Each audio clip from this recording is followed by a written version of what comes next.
क्षण भर टटोला और फिर जैसे पतियाए हुए स्वर में वो हंसते हुए बोला, बाबूजी, मेरी निगाह में ना कोई छोटा है ना कोई बड़ा। मेरे लिए हर आदमी एक जोड़ी जूता है जो मेरे सामने मरम्मत के लिए खड़ा है।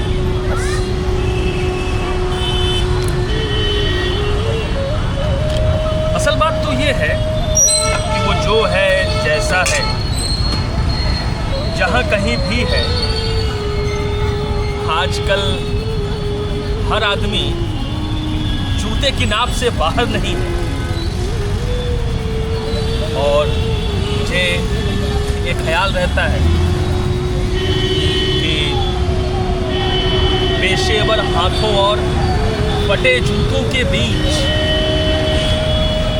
कहीं न कहीं एक आदमी है जिस पर टांके पड़ते हैं, जो जूतों से झांकती हुई उंगली की चोट छाती पर हथौड़े की तरह सहता है।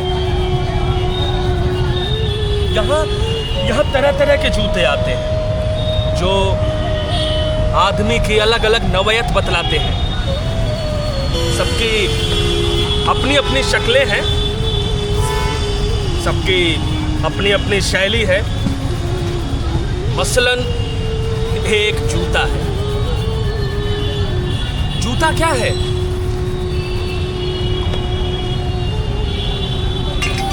चकतियों की थैली है।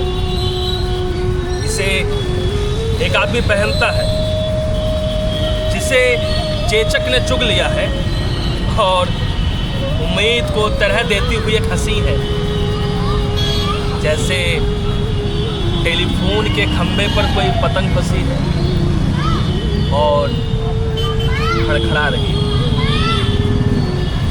बाबूजी, इन पर पैसे क्यों फूकते हो? मैं कहना चाहता हूँ, मगर मेरी आवाज़ लड़खड़ा रही है। मैं महसूस करता हूँ, भीतर से आवाज़ आती है। कैसे आदमी हो, अपनी जाति पर थूकते हो?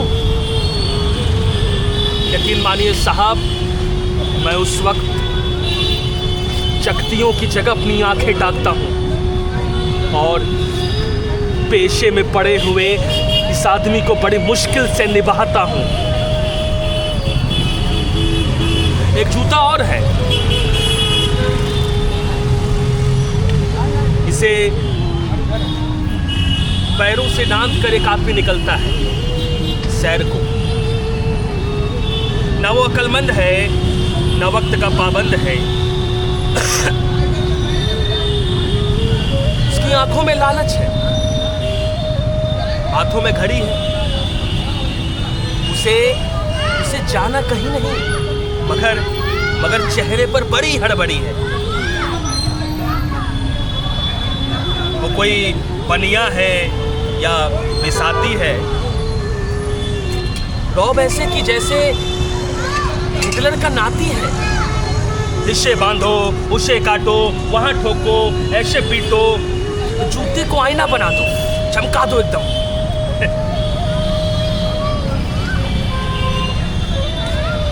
उफ, बहुत गर्मी है। बोलता है, रुमाल से हवा करता है। मौसम के नाम पर बिसूरता है। सड़क पर आतियों जातियों को बानरों की तरह घूरता है। गरज ये कि घंटे भर खटवाता है और नामा देते वक्त साफ नट जाता है। शरीफों को लूटते हो, उगलाता है और कुछ सिक्के फेंक कर आगे बढ़ जाता है।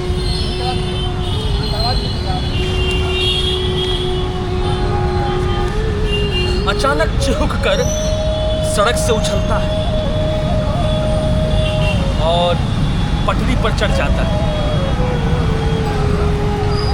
चोट जब पेशे पर पड़ती है तब कहीं न कहीं एक चोर कील दबी रह जाती है, जो मौका पाते उभरती है और उंगली में गड़ती है। नहीं, इसका मतलब ये नहीं कि मुझे कोई गलतफहमी है, नहीं नहीं, मुझे हर वक्त ये ख्याल रहता है कि जूते और पेशे के बीच कहीं न कहीं एक अदद आदमी है जिस पर टांके पड़ते हैं, जो जूतों से झांकती हुई उंगली की चोट छाती पर हथौड़े की तरह सहता है।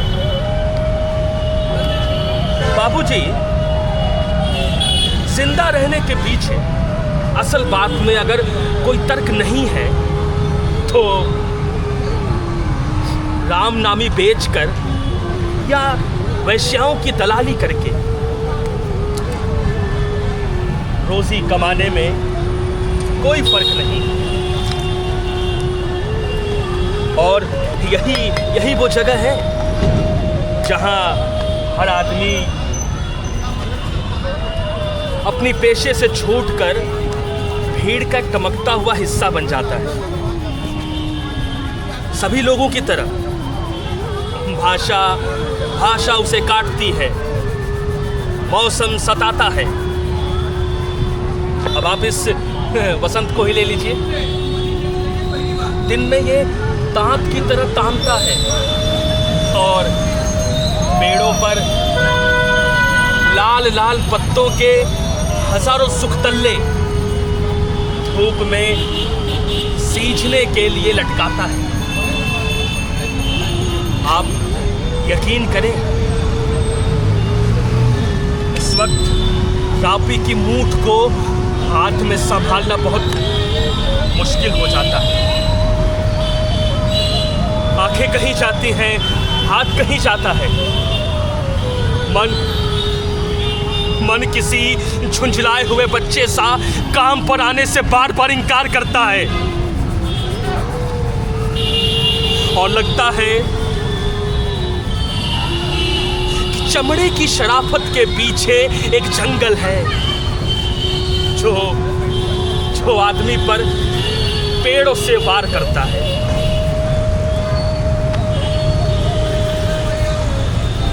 नहीं, इसमें कोई गलतफहमी की बात नहीं है। ये चौंकने की बात नहीं, सोचने की बात है। क्योंकि जो जिंदगी को किताब से नापता है, जो असलियत और अनुभव के बीच किसी खून के कमसात मौके पर कायर है, वो आसानी से कह सकता है कि यार तू मोची नहीं, शायर है। दरअसल वो एक दिलचस्प गलतफहमी का शिकार है। वो ये सोचता है कि जाति एक पेशा है और भाषा पर जाति का नहीं, किसी वर्ग विशेष आदमी का अधिकार है। जबकि असलियत यह है कि आग सबको जलाती है, सच्चाई सबसे होकर गुजरती है। कुछ हैं जिन्हें शब्द मिल चुके हैं, कुछ हैं जो अक्षरों के आगे अंधे हैं। वे अन्याय को चुपचाप सहते हैं, पेट की आग से डरते हैं। मगर मैं जानता हूं कि इन सब के पीछे इनकार से भरी हुई एक चीख और एक समझदार चुप, दोनों का मतलब एक है। भविष्य गढ़ने में चीख और चुप